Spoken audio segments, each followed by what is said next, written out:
Assalamualaikum. Halo teman-teman. Kenalin, nama aku Lutfi. Mungkin teman-teman ada yang baru mengetahui bahwa penyelesaian sengketa itu bukan hanya di pengadilan saja, namun juga ada di luar pengadilan. Maka dari itu, di video ini kita akan menjelaskan tentang penyelesaian sengketa melalui mediasi. Nantinya akan ada penjelasan tentang mediasi di dalam pengadilan, lembaga-lembaga penyedia jasa mediasi, teknik dan tahap-tahap mediasi, kekuatan hukum, serta kelebihan dan kelemahan mediasi. Jadi langsung aja kita masuk ke penjelasan yang pertama, yaitu mediasi di dalam pengadilan. Jika dalam proses mediasi tercapai kesepakatan, maka para pihak harus menandatanganinya dan mendaftarkan ke pengadilan negeri dalam waktu 30 hari setelah penandatanganan. Berdasarkan pasal 6 ayat 7 Undang-Undang Nomor 30 Tahun 1999, kesepakatan ini bersifat final dan mengikat. Namun pelaksanaannya bergantung pada itikat baik para pihak. Jika suatu saat salah satu pihak tidak melaksanakan kesepakatan tersebut, maka meskipun telah didaftarkan di pengadilan, kesepakatan tersebut tidak memiliki kekuatan yang eksekutif. Akta perdamaian memiliki kekuatan hukum yang setara dengan suatu putusan hakim yang telah memperoleh kepastian hukum, berarti bahwa para pihak yang bersangkutan tidak diperkenankan untuk mengajukan banding ataupun kasasi terhadap ketentuan perdamaian tersebut. Proses penyelesaian sengketa dianggap selesai sampai situ saja. Berbeda dengan perdamaian yang telah berhasil dilakukan oleh kedua belah pihak dan dikukuhkan melalui putusan hakim dalam bentuk akta perdamaian. Perdamaian semacam itu memiliki kekuatan hukum yang jelas dan harus dipatuhi oleh kedua belah pihak. Jika salah satu pihak tidak menaati isi akta perdamaian, maka harus diajukan melalui suatu proses pengadilan. Undang-Undang Republik Indonesia telah mengatur penyelesaian sengketa melalui Undang-Undang Nomor 30 Tahun 1999 tentang arbitrase dan alternatif penyelesaian sengketa. Undang-undang ini menetapkan tata cara penyelesaian sengketa melalui prosedur konsultasi, negosiasi, mediasi, dan konsiliasi. Undang-undang ini juga mengatur bahwa putusan kesepakatan perdamaian para pihak yang bersengketa harus dibuat secara tertulis dan bersifat final serta mengikat. Mediasi dalam permasalahan sengketa yang dialami oleh para pihak ada dua macam mediasi. Jika ditinjau dari tempat dilaksanakannya mediasi itu terbagi menjadi dua, yaitu mediasi di dalam pengadilan dan mediasi di luar pengadilan. Begitu juga dengan status kekuatan hukumnya dalam pasal 59 dan 60 Undang-Undang Nomor 48 Tahun 2009 juga menjelaskan bahwasanya mediasi di luar pengadilan pun mempunyai kekuatan hukum tetap dan mengikat bagi para pihak, yang dimana hasil dari sengketa itu dituangkan di dalam kesepakatan tertulis. Hasil kesepakatan yang diperoleh dari proses mediasi di luar pengadilan ini diajukan di pengadilan untuk mendapatkan pengukuhan sebagai akta perdamaian yang memiliki kekuatan seperti halnya putusan pengadilan. Gambar kekuatan hukum tetap. Mediasi yang ditampung di dalam pengadilan sebelum adanya pemeriksaan perkara dilaksanakan oleh mediator berupa hakim-hakim di pengadilan yang tidak menangani kasus perkaranya. Yang berbeda dengan mediasi dua pengadilan yang ditangani oleh mediasi di dalam pengadilan.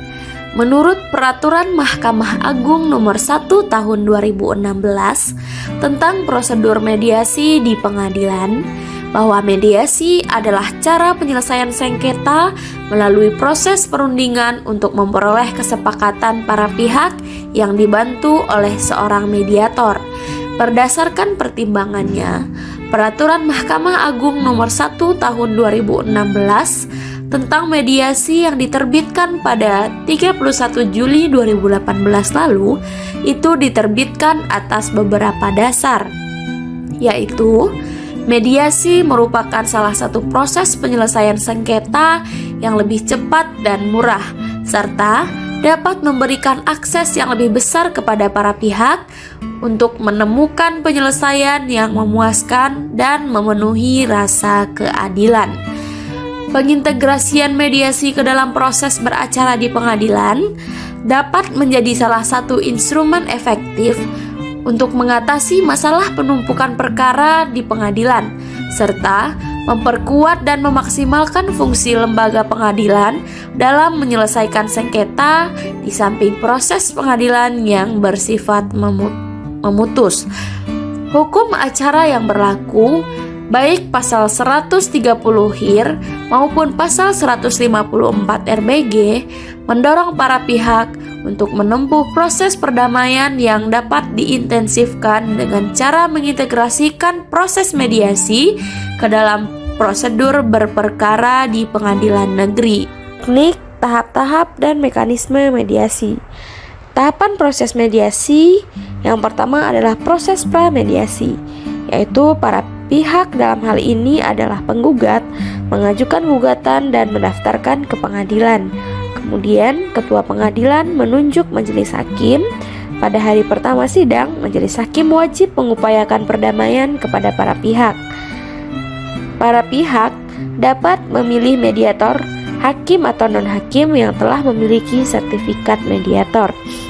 Apabila dalam waktu 1 hari belum ditentukan, maka majelis hakim bisa menentukan mediator dari para hakim.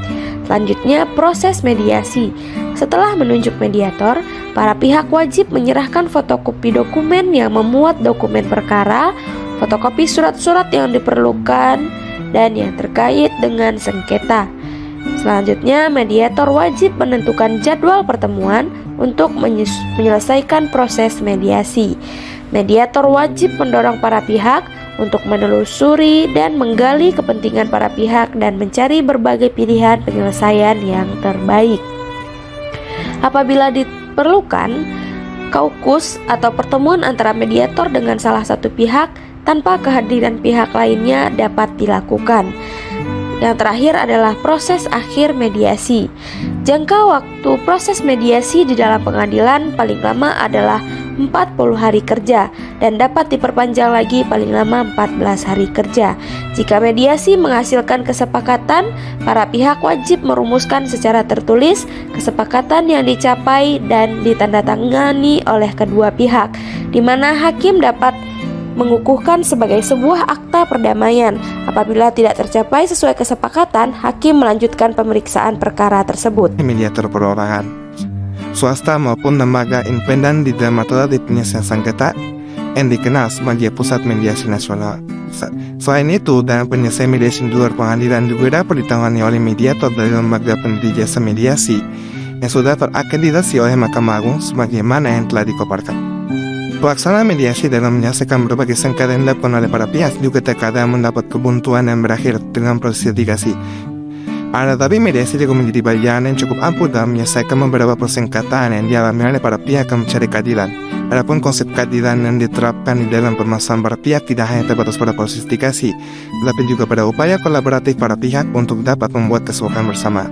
Namun, mediasi yang dipakai untuk penyelesaian sengketa yang ada di Indonesia tidak sepenuhnya mengalami kemulusan dalam penggunaan tujuannya. Dan hal ini tidak terlepas dari kelebihan dan kekurangan yang terdapat di dalam mediasi. Maka dari itu, inilah beberapa kelemahan dan kelebihan dari mediasi. Yang pertama ada pun tentang kelebihan dari mediasi, yaitu penyelenggaraan yang tidak terlalu kaku dan formal. Ini mana penyelenggara mediasi tidak terlalu kaku, karena pelaksanaan prosesnya itu mediasi tidak diatur secara rinci dalam undang-undang.